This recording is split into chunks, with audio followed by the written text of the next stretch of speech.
everyone. Welcome to the In the Cordon Test Series review of Australia and India. The Border-Gavaskar trophy ended with India winning the series 2-1. To go through the results of the Test match, India won by innings and 132 runs in Nagpur, won by 6 wickets in Delhi. Australia ended up coming back in Indore and won the Test match by 9 wickets. And unfortunately, the last test in Ahmedabad was a draw due to a lifeless pitch. Joining me to discuss the major test points from this test series is Legends with Bevo star Bevan Jones. Bevo, how you going, mate? Yeah, what an introduction. Great to be on, mate. Thank you so much for inviting me. And you absolutely nailed it there, mate. Unfortunately, the fourth test, there was so much excitement about it, but it just ended up being pretty sour in the end, didn't it? Yeah, it was pretty disappointing. Give me a dust bowl that's with a game that's done in 3 days over what I spent the last 5 days watching, unfortunately. It kind of reminds me of one of the pitches in Pakistan that the Australians had when they went over for the recent test series there last year. But, oh well, unfortunately it's over now. Not the result that Australia was after, but overall, it was a entertaining test series. Let's just say that. How do you sum up the series, Bevo? Yeah, obviously there's positives and negatives about it. We'll talk in a moment about our disappointment and complete schmozzle of dropping Travis Head for that first test, and didn't he well and truly make him look silly after that. But yeah, obviously Todd Murphy, what an amazing situation or amazing series he had. What a story. 7 wickets in his first test, and he's certainly going to be one to watch in the future. And obviously we've got Nathan Lyon, the GOAT. How many more years he goes, who knows? But yeah, it's certainly exciting times ahead, knowing that we've got guys like Todd Murphy and Matty Kuhneman as well in the side. Showed some really good promise there. And Usman Khawaja, he was one of the real highlights and shining lights of the series as well. Great to see him. He's been in such great form the last sort of 12 to 24 months after being dropped. And a lot of people thought his career was over. So the way he's turned things around, and I'll tell you what, Cal, I don't know if you've seen the test documentary, the second version of it, but I just loved Uzi. His attitude on that and everything about him was just fantastic, and it's a credit to him. And so, yeah, they were probably some of the shining lights. And again, we spoke about Travis Head off air before. We'll speak about him a bit later on, and that sort of him being dropped in that first test. But yeah, it was really good to see Trav bounce back after his dropping and show how good he was. And, that's just shows how much character the guy has as well, doesn't it? To be dropped. I mean, there's a lot of talk that he was pretty disappointed with being dropped, understandably, but the way he just, the way he just bounced back in that second test and the whole series really was a credit to him. And such a shame he didn't get that century he deserved in that last test match. Yeah, well, there's lots of talking points from this series, as you mentioned. Usman Khawaja, outstanding. Nathan Lyon, the GOAT, he was phenomenal, in the top wicket takers for the series. Obviously, a couple of debutants as well, and surprising selection. So let's talk about the first test in Nagpur. So unfortunately, Australia lost by an innings and 132 runs, but the main highlight for Australia in that test match was Todd Murphy, who took 7 wickets on debut. From an Indian point of view, Rohit Sharma hit a very impressive 120, and that was pretty well the innings that took the game away from Australia. And Ravindra Jadeja, he's classy with the ball. Loves playing the Aussies, doesn't he? He does. He averages 18, or before the series, he averages 18 against Australia with the ball, and previously got Steve Smith out 4 times in Test cricket from memory. So he knows how to play against the Aussies, and obviously those turning tracks in India really suit him. But Bevo, we discussed Travis Head. The selection for the first test really baffled me. No issues with picking the top 4. However, Matthew Renshaw was picked at 5, Peter Handscomb at 6. Now, Peter Handscomb at 6 actually made sense for me at the time, immediately when Cameron Green was ruled out of the test match with that broken finger, because Handscomb actually plays spin really well. He knows how to use the crease. He can get down the wicket, but he can also get really deep in that crease okay, to play off the back foot, particularly through the point and backward point region. But how do you sum up Travis Head getting dropped? Because immediately when Pat Cummins said at the toss that he wasn't playing, I thought he was injured. I didn't think he was dropped. What were your thoughts about that? I think the whole of South Australia and Australia was in complete shock, and it was great to see people from the eastern states for a change actually backing us South Aussies. It doesn't happen very often, Cal. But No. he was absolutely stiff, as probably one of the most dumbest decisions I've ever seen in Test cricket. I mean, I know his form overseas, particularly in the subcontinent, isn't anywhere near as good as what it's been in Australia, but the guy's coming off an unbelievable 12 to 24 months. And I think he's won a couple of players of the series here in Australia. And he showed with those the rest of those 3 tests how good he can be, even overseas against some of the best bowlers in the world, the likes of Ashwin and what have you, and Jadeja, as we spoke about before. So, yeah, it's absolutely baffled me. And Renshaw, I know he can play a bit, but there's no way that he's a better player than Travis Head. And I agree about Hanscom. He had a pretty good summer with Victoria and deserved his spot, but there's no way that the Renshaw should have been picked ahead of Trav. So I found that really baffling. And just because a guy hasn't got the best record playing overseas, you don't drop him for a Test match. And that was just completely and utterly stupid. So, and a lot of people agreed with that. In terms of that selection. So. Yeah, I'm glad he came out and showed him how wrong that decision was. Yeah, getting back to that point on Matthew Renshaw, I actually really like him as a player. I think he is Australia's long-term opener once Khawaja and Warner decide to move on. But I think it was the right decision to take him on the tour. It wasn't the right decision to play him ahead of Travis Head. I know they really wanted to play him because he can, he played really well in India when he went in 2017 as a 20-year-old. But I don't think that was the right decision. So talking about Todd Murphy now, 7 wickets on debut. Do you think now that he is Nathan Lyon's immediate successor when the GOAT does give up Test cricket? It's a really good question, Cal. I mean, obviously, Kuhnemann he surprised a lot of people the way as well as Murphy. At the moment, if you were to choose someone, so Nathan Lyon couldn't go over to England for some reason because he's injured.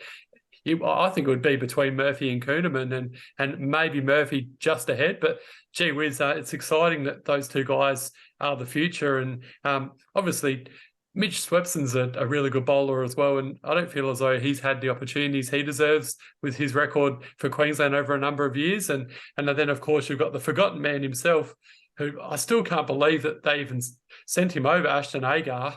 Why send a guy over and then not play him? Like, talk about a kick in the guts, and then selecting these other guys ahead of him, and sending Kuhnemann over and dropping Agar when he didn't even get to play a match. So anyway, some of the selections were a bit baffling, but I think in terms of the future ahead, once Lyon does retire, I think there's some very exciting players there in the wings, and we've seen how good Murphy and Kuhnemann were over there in India on some pretty tough conditions. I think Murphy will be the successor to Nathan Lyon now after this series. For 22, he's got some pretty handy tricks up his sleeve. So you go ahead of him ahead of Kuhnemann? Yeah, I would personally go Murphy ahead of Kuhnemann. I think that he's shown in Australia that he's able to bowl with that sort of bounce and that over-the-top action, whereas in India, he's more bowling it like this, where you try and get more of that side spin aspect rather than the bounce that Nathan Lyon traditionally tries to get. And obviously there were times in the series where Nathan Lyon used his bounce to really good effect. But I think Murphy has a game for all conditions. I really like Koeman and what he brought to the Australian team during this Test series. But let's say we were playing in England and I had the choice of only one spinner, I'd probably be going with Murphy at this stage. I would love to see Mitch Swepson get an opportunity in Test cricket in Australian conditions because, Yeah. as you mentioned, his record for Queensland was sensational, and he's basically been around the Australian team for 4 years, and showed some really good promise. Obviously, like those pitches in Pakistan, they were dreadful for Test cricket. Just not a good contest between bat and ball. Like the wickets in Sri Lanka did turn, and he did take a few wickets, but the left arm spinner Jayasuriya, he ended up taking 11 wickets in that second Test match in Gaul, whereas Swepson maybe only took 4 or 5 in that game from memory. So, they were probably hoping for a bit more from Swepson, particularly in Sri Lanka, more so in Pakistan. But that's when Nathan Lyon does retire, I think those three will be firmly in the mix for that. One of the things that I did want to talk to you... I was going to ask you about Agar, sorry, mate, as well. Your thoughts on that? Yeah. I feel like they just hung the bloke out to dry. He didn't bowl well in Sydney. It was not a great advertisement for him, and I think that genuinely scared the selectors. I actually was pretty big on Kuhnemann prior to Agar getting selected for that Sydney Test match, and I know that Swepson and Agar were probably the two that were most talked about before going to India. Obviously, the idea of Todd Murphy was floated around, but those were genuinely the two that people go, yeah, those two are going to India. But he apparently didn't bowl fantastically in the nets, just wasn't able to bowl a consistent length in that Sydney Test match, and I feel like that's what really scared the Australian selectors into going with Todd Murphy for that first Test match, and then eventually bringing Kuhnemann into the squad once Mitch Swepson went home for the birth of his child. So, I feel really bad for Agar, but is that the last we've seen of him, you think, or because he's not getting any younger? In Test cricket, I reckon it is, to be honest. I think he's certainly got a future in the white ball formats for Australia, with the 50-over World Cup coming up in October and November this year. I think he's going to be a vital part. And I actually think that wouldn't be surprised if Todd Murphy ended up sneaking into that one-day international World Cup squad in October. I think the way that he's bowled for the Sixers in the Big Bash has been quite outstanding. And obviously he's proved that he can bowl in India during this Test series. And in this Test match, I'm pretty sure he bowled about 45, 50 overs, which is a massive workload for an off spinner. Nathan Lyon bowled 65 in that first innings. So that's pretty hectic. I'd rather be off the field in 65 overs. If they weren't out in 30 overs before tea, I was generally pretty disappointed as an opening batsman. Bevo, let's move to the second Test a little bit more specifically now. We were actually in front of the game at the halfway point. Travis Head played really well, opening the innings with Usman Khawaja at the top of the order. Made a quick fire 43. Got out the next morning, unfortunately, and that started a massive collapse for Australia, which consisted of losing 8 wickets for 28 runs. And a lot of the shots, or a lot of the dismissals, I should say, were due to the sweep shot. So how do you sum that up? I remember watching this and thinking that it was a nightmare, a bad dream. And then when it was all over, I got myself a beer because I couldn't believe what I just watched. Pretty much summed up exactly my thoughts, mate. And as much as I love Alex Carey, just playing a reverse sweep is not a good look when your team's in all sorts of trouble. And unfortunately, he was one of the real disappointments of that series for me. Like, had a really good series, against South Africa and against the West Indies, and obviously scoring his debut Test match. But for me, I was really disappointed with the way he went about it. And he's a great player, no doubt about it. And I hope he keeps his spot. I'm pretty sure he's keep his spot for England. But he's certainly reverse sweeping like that when your team's in all sorts of trouble is not a good look. And the same as the skipper as well. they try and do these sweeps and stuff. I had no idea what they were trying to do when you basically got to just play defensively and stem the flow. And I really didn't understand that the tactics there that the Aussies, when, like you mentioned earlier, when Uzi and Travis Head were going along so well, just needed some steady heads there, and it was just a complete and utter. It's pretty much that was probably the turning point of the series for me. Like if Australia had made a reasonable score, then we could have actually won and equaled the series. But yeah, that was just an absolute disaster. And I mean, it's a credit to the Aussies that they won that third test. But yeah, that was just so disappointing. Yeah, I think the disappointing fact was Peter Handscomb made 72 not out in that first innings and pretty well showed them how to bat on that wicket. But none of them decided to use that particular method. And Usman Khawaja, he made 81 in that first innings in Delhi, got out to a reverse sweep and a pretty spectacular catch by KL Rahul. But yeah, I understand for someone like Khawaja, it is his shot, but for Smith, it's not his particular shot.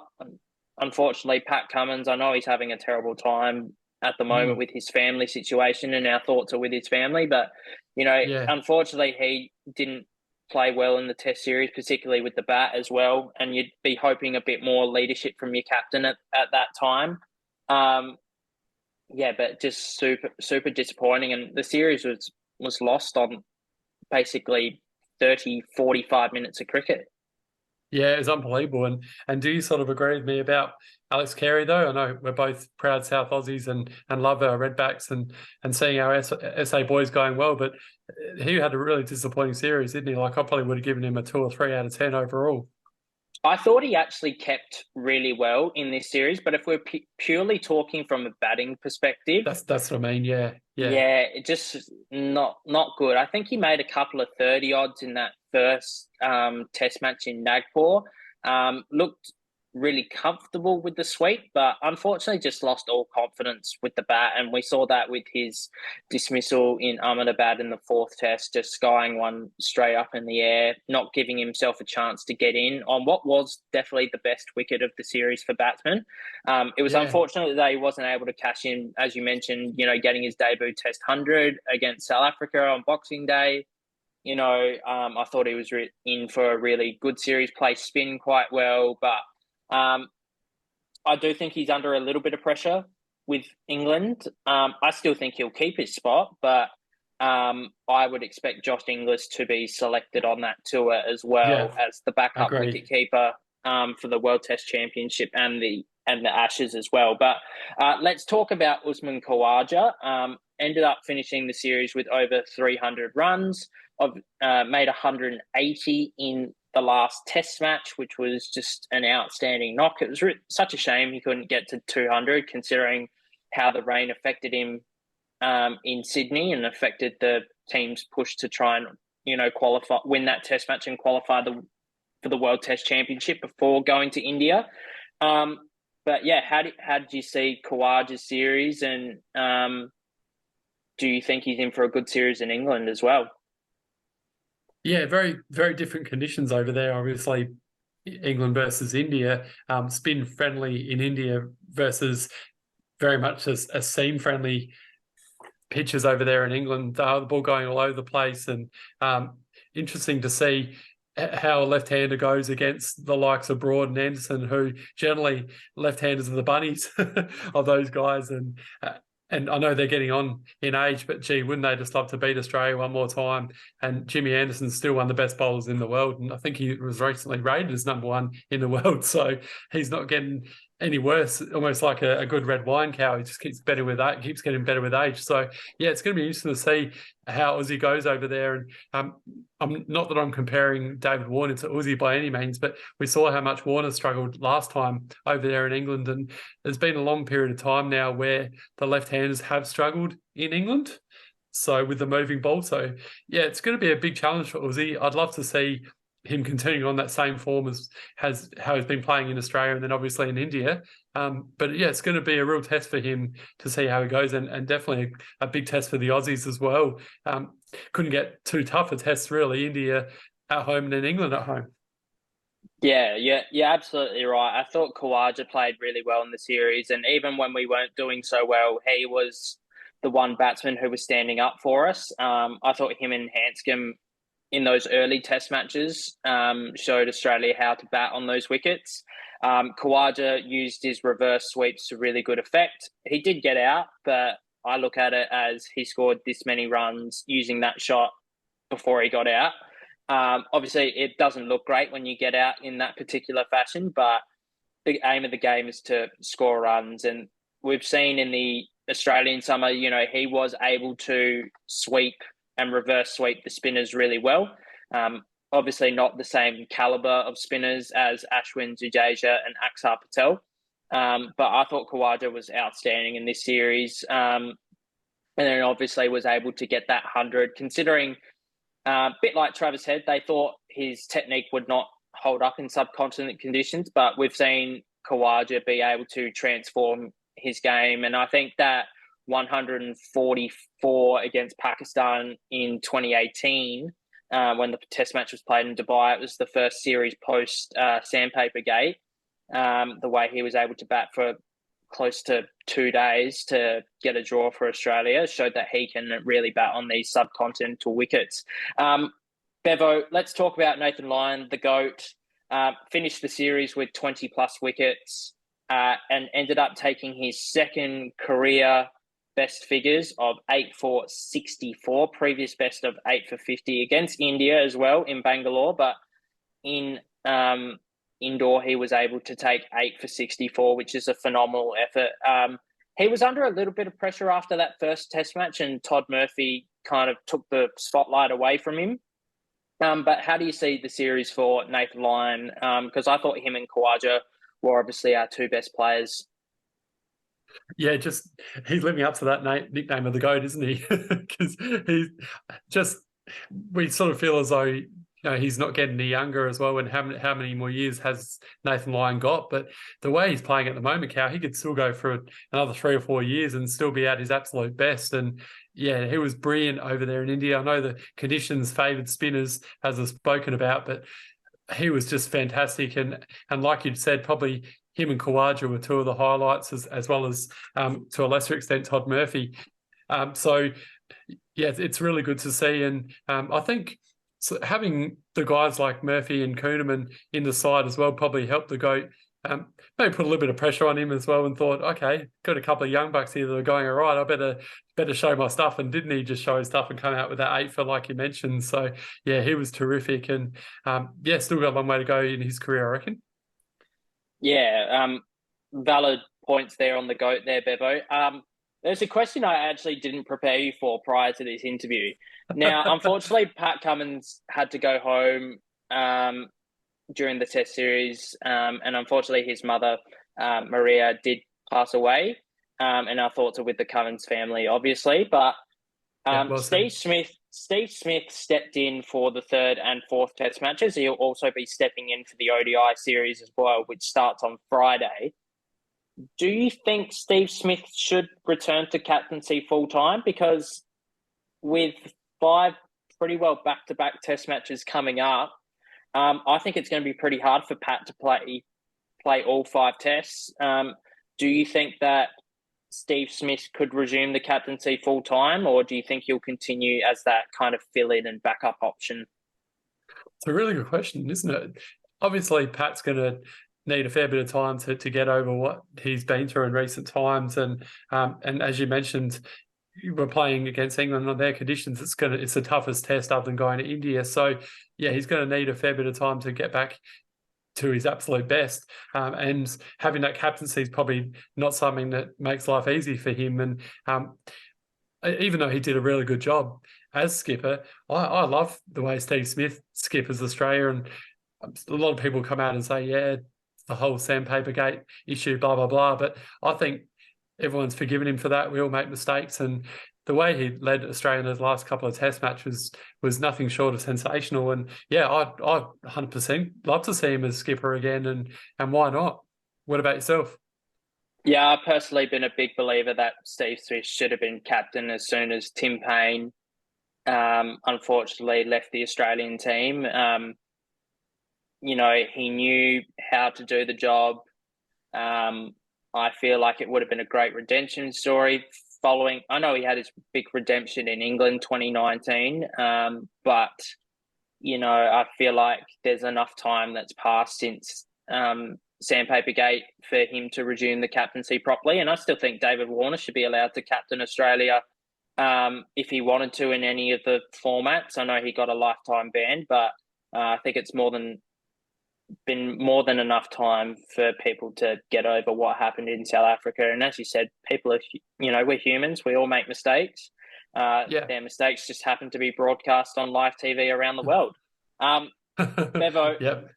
during this, following the very close finish between New Zealand and Sri Lanka in Christchurch, it was confirmed that Australia and India would play in the World Test Championship final at the Oval starting on the 7th of June.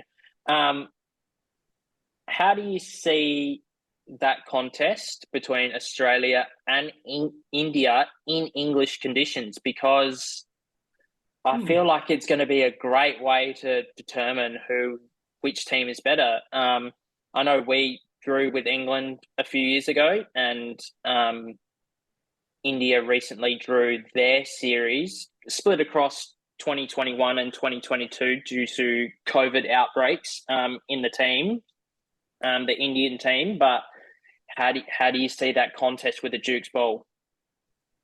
It's a really, really good question again, Cow. I actually think the Aussies will go in favourites purely because, we've got better seamers than what India do, and we play those conditions in England a little bit better than them. Obviously, if it was being played in Australia or India, it'd probably back India at the moment, the way they're going. But over in England, I think Australia's got a real chance, especially if Pat Cummins can be up and about. Scotty Boland's, Hazelwood, if Hazelwood can be fit and ready to go, Stark can get back to his best, then and maybe even Cam Green could be another one who could actually play pretty well in those conditions. I think the Aussies can actually, some might say, cause an upset, but I reckon we can beat India over there in England. And yourself? Yeah, I personally think that Australia would be favourites going into that Test match. One of the big reasons for me that I think Australia would be favourites at this current time would be the fact that Jasprit Bumrah will not be available for India until around August in a bid to get him ready for the 50-over World Cup. He's gone in for more back surgery. He's gone in for more back surgery, so he'll miss the IPL, unfortunately, for Mumbai Indians, and he'll miss some more cricket in the lead up to getting him ready for that 50-over World Cup. So I know that Mohammad Siraj and Mohammad Shami are really good seam bowlers, but just that third seam bowler for India, whether they decide to go with Umesh Yadav or one of the other quicks that's been floating around their ODI squad, they've got heaps of players to pick from, but Jasprit Bumrah is just by far the best of those bowlers. World class, top 3 in the world, I reckon, in my opinion. And all formats as well, he's definitely top 3, but particularly in Test cricket, he's very deadly if he gets the ball swinging and with those Yorkers as well. Bevo, let's address the elephant in the room, David Warner. Now, I'm of the firm belief that he will go to England. Whether they choose to pick him is a different story. You'd be a brave man to drop him because I feel that once you drop a player like David Warner, you drop him for good. You never pick him again.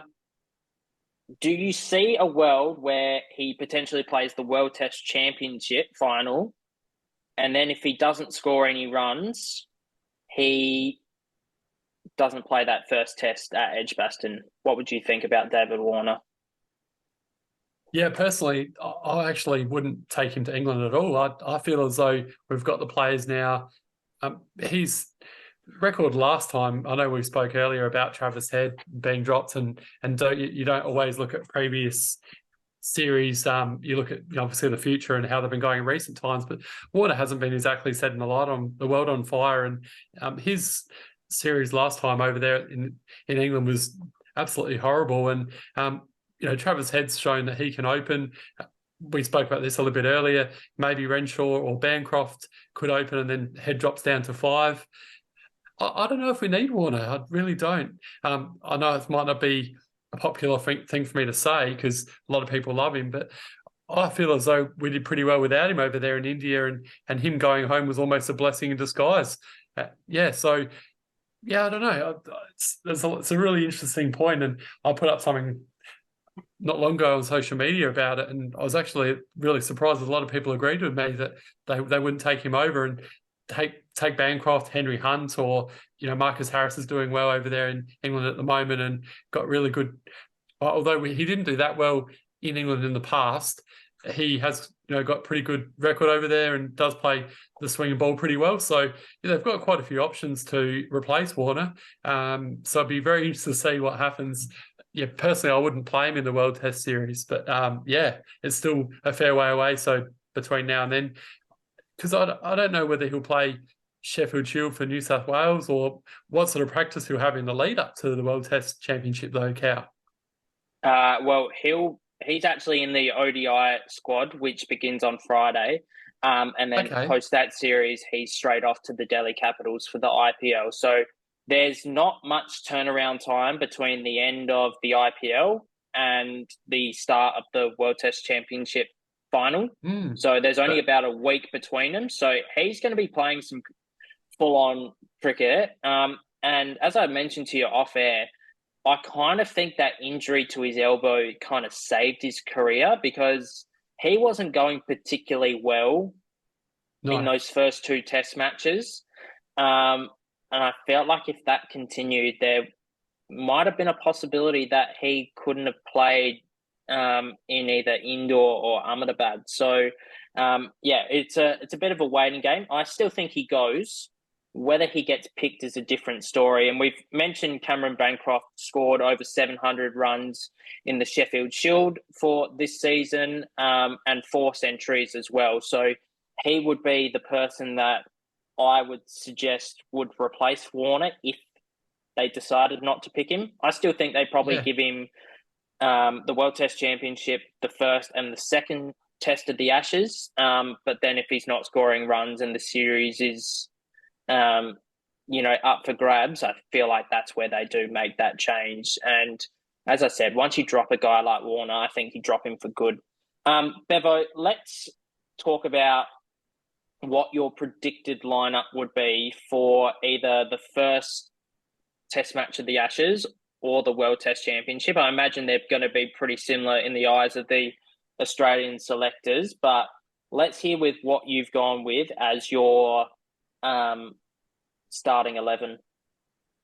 Yeah, I would go with Bancroft and Khawaja, then Labuschagne, Smith at 4, Travis Head at 5, Green at 6, Carey at 7, Cummins at 8, Stark at 9, the GOAT at 10, and Hazelwood if he's fit as the number 11, and then Scotty Boland as the 12th man. If Hazelwood or Cummins or Stark aren't 100% fit, then Boland's in. And a bit of a dark horse for me as well. I wouldn't be surprised to see Spencer Johnson in the squad. The way he's been bowling for SA, and obviously I know we don't always compare the Big Bash to Test match cricket, but he's been in absolutely sensational form for the Redbacks. So I wouldn't be surprised, especially being the seaming conditions suiting the fast bowlers and suiting the way he bowls over there. We've seen how well left-handers are bowled in the past, Cal. I wouldn't be surprised to see Spencer Johnson on a plane to England as well. There you go. That's my roughie. Well, Spencer Johnson, we love rooting for the South Australian boys. He's on the Australian A tour to New Zealand. So they're going to play a couple of 4-day games there. And they're going to use a Duke's ball in New Zealand to try and replicate England conditions as much as possible. So the players are involved in either the IPL or county cricket. will be going on that tour. I believe they selected a 14-man squad, which includes Peter Hanscom. So And some your of the 11? And what will be your 11? Yeah. So I think they'll go with Warner. Not confident, but I think they'll go with Warner. But if he wasn't picked, it would be either Renshaw or Bancroft. Probably go with Bancroft if Warner doesn't get picked, just due to the way that Anderson and Broad bowl around the wicket to those left-handers, and Jofra Archer as well, if he ends up playing some point in the series. So Warner, Uzi, his opening partner, Marnus at 3, Smith at 4, Head at 5, going back down to the middle order. Cameron Green will be at 6. Carey will be at 7. I think that if he doesn't perform in, similar to Warner in those first sort of 3 test matches, test championship, first test and second test at Lords, I feel like Josh Inglis could be really vying for that keeping spot. But as a South Australian, I'm backing Kezerin to do well. Depending on the conditions, would be a choice between Stark or Boland. Now, for the World Test Championship, I'd probably be going with Stark at the Oval due to that being a flatter wicket. And Stark actually has a really good record at the Oval. Obviously, picking Cummins as the captain. If Hazelwood is fit, he immediately plays any test in England. The way he bowled in 2019 was spectacular. And Nathan Lyon would be my spinner in the team. Scott Boland, certainly around the mark. I expect him to probably play 3 of the 5 test matches during the Ashes. We saw in 2019 that they were picking pace bowlers due to the conditions. So we saw players like James Pattinson and Peter Siddle getting played specifically at venues like Edgbaston, where you just get that nibble, whereas those flatter wickets like Lords or Old Trafford, that's where you pick someone like Stark to play. So that would be my 11, and other members of the squad I think would be Todd Murphy, Matthew Renshaw, Cam Bancroft. I wouldn't be going with Marcus Harris personally. As I mentioned, Inglis I think would be vying for that second keeping spot. And I'd probably be picking Hanscom on that tour. I like the idea of Spencer Johnson as well. Might just be a fraction too early for him, but there's lots of good paces. I would have loved for Jai Richardson to be fit and going on this tour, but he won't be available. So I assume they'll probably be taking Lance Morris. Even though I'd probably like to see a little bit more from him, either on an Australia A tour or in first class cricket. I feel like he's... Oh, and Nisa. Got to take Nisa.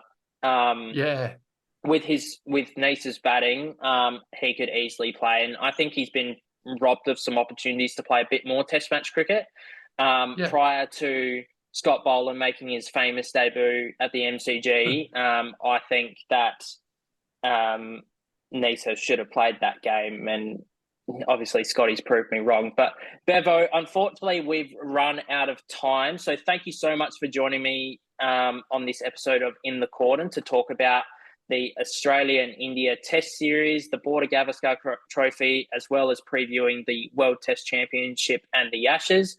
Such a pleasure to have you on the show, mate, and I'm sure we'll have many chats about the cricket going forward.